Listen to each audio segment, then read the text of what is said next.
for I didn't have any heart just then. Prut! That I do not believe. It was asleep till the fairy prince came through the wood and waked it up. Ah well, die erste Liebe ist die beste, but that I should not expect. Yes, the first love is the best, so be contented, for I never had another. Teddy was only a boy, and soon got over his little fancy, said Joe, anxious to correct the professor's mistake. Good. Then I shall rest happy, and be sure that thou givest me all. I have waited so long I am grown selfish, as thou wilt find, Professorine. I like that, cried Joe, delighted with her new name. Now tell me what brought you, at last, just when I wanted you. This. And Mr. Bear took a little worn paper out of his waistcoat pocket. Joe unfolded it, and looked much abashed, for it was one of her own contributions to a paper that paid for poetry, which accounted for her sending it an occasional attempt. How could that bring you? She asked, wondering what he meant. I found it by chance. I knew it by the names and the initials, and in it there was one little verse that seemed to call me. Read and find him. I will see that you go not in the wet. In the garret.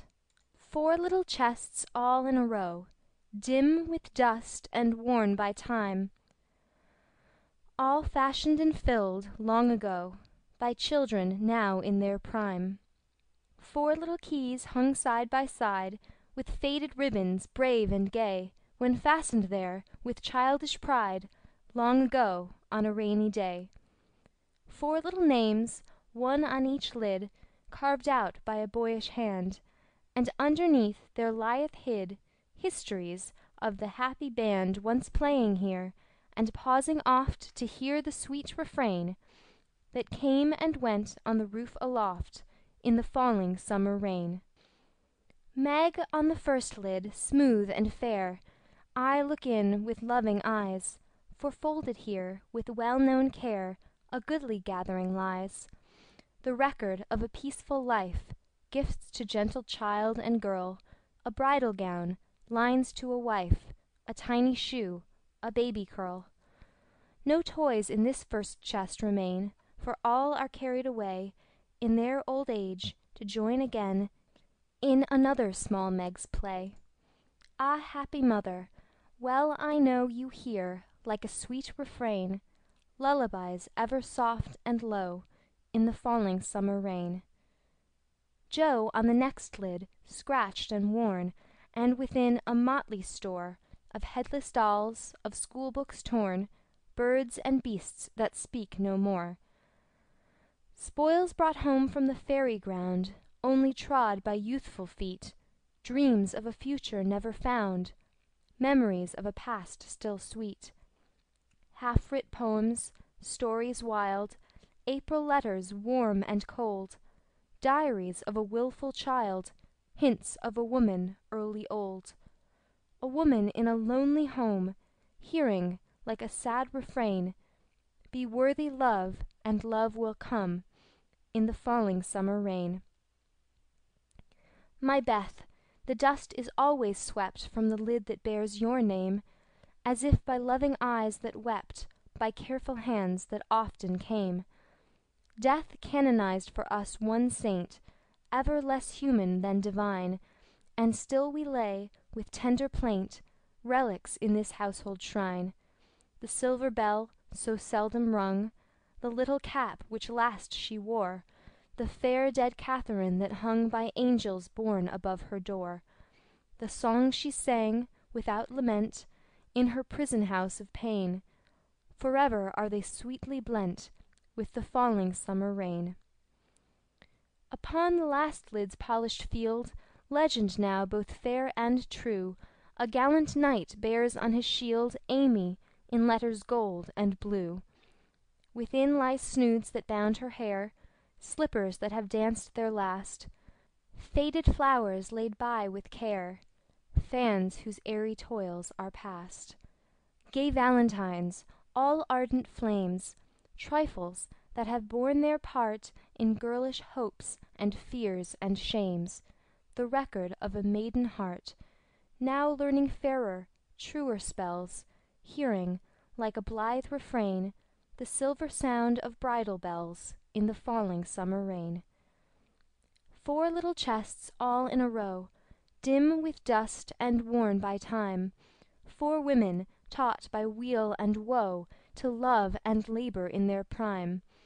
4 sisters, parted for an hour, none lost, one only gone before, made by love's immortal power nearest and dearest evermore. Oh, when these hidden stores of ours lie open to the Father's sight, may they be rich in golden hours, deeds that show fairer for the light, lives whose brave music long shall ring, like a spirit-stirring strain, souls that shall gladly soar and sing in the long sunshine after rain. It's very bad poetry, but I felt it when I wrote it, one day when I was very lonely and had a good cry on a rag-bag. I never thought it would go where it could tell tales, said Joe, tearing up the verses the professor had treasured so long. Let it go. It has done its duty, and I will have a fresh one when I read all the brown book in which she keeps her little secrets, said Mr. Bear with a smile, as he watched the fragments fly away on the wind. Yes, he added earnestly, I read that, and I think to myself, she has a sorrow. She is lonely. She would find comfort in true love. I have a heart full, full for her. Shall I not go and say, if this is not too poor a thing to give for what I shall hope to receive, take it in God's name? And so you came to find that it was not too poor, but the one precious thing I needed, whispered Joe. I had no courage to think that at first, heavenly kind as was your welcome to me. But soon I began to hope, and then I said, I will have her if I die for it, and so I will, cried Mr. Bear, with a defiant nod, as if the walls of mist closing round them were barriers which he was to surmount, or valiantly knock down. Joe thought that was splendid, and resolved to be worthy of her knight, though he did not come prancing on a charger in gorgeous array. What made you stay away so long? She asked presently, finding it so pleasant to ask confidential questions and get delightful answers that she could not keep silent. It was not easy, but I could not find the heart to take you from that so happy home until I could have a prospect of one to give you, after much time perhaps, and hard work. How could I ask you to give up so much for a poor old fellow who has no fortune but a little learning? I'm glad you are poor. I couldn't bear a rich husband, said Joe decidedly, adding in a softer tone, don't fear poverty. I've known it long enough to lose my dread, and be happy working for those I love. And don't call yourself old. 40 is the prime of life. I couldn't help loving you if you were 70. The professor found that so touching that he would have been glad of his handkerchief, if he could have got at it. As he couldn't, Joe wiped his eyes for him, and said, laughing as she took away a bundle or two, I may be strong-minded, but no one can say I'm out of my sphere now, for woman's special mission is supposed to be drying tears and bearing burdens. I'm to carry my share, Friedrich, and help to earn the home. Make up your mind to that, or I'll never go, she added resolutely, as he tried to reclaim his load. We shall see. Have you patience to wait a long time, Joe? I must go away and do my work alone. I must help my boys first, because even for you I may not break my word to Minna. Can you forgive that, and be happy while we hope and wait? Yes, I know I can, for we love one another, and that makes all the rest easy to bear. I have my duty also, and my work. I couldn't enjoy myself if I neglected them, even for you, so there's no need of hurry or impatience. You can do your part out west, I can do mine here, and both be happy hoping for the best, and leaving the future to be as God wills. Ah, thou givest me such hope and courage, and I have nothing to give back but a full heart and these empty hands, cried the professor, quite overcome. Joe never, never would learn to be proper, for when he said that, as they stood upon the steps, she just put both hands into his, whispering tenderly, Not empty now, and stooping down, kissed her Friedrich under the umbrella. It was dreadful, but she would have done it if the flock of draggle-tailed sparrows on the hedge had been human beings, for she was very far gone indeed, and quite regardless of everything but her own happiness. Though it came in such a very simple guise, that was the crowning moment of both their lives, when, turning from the night and storm and loneliness,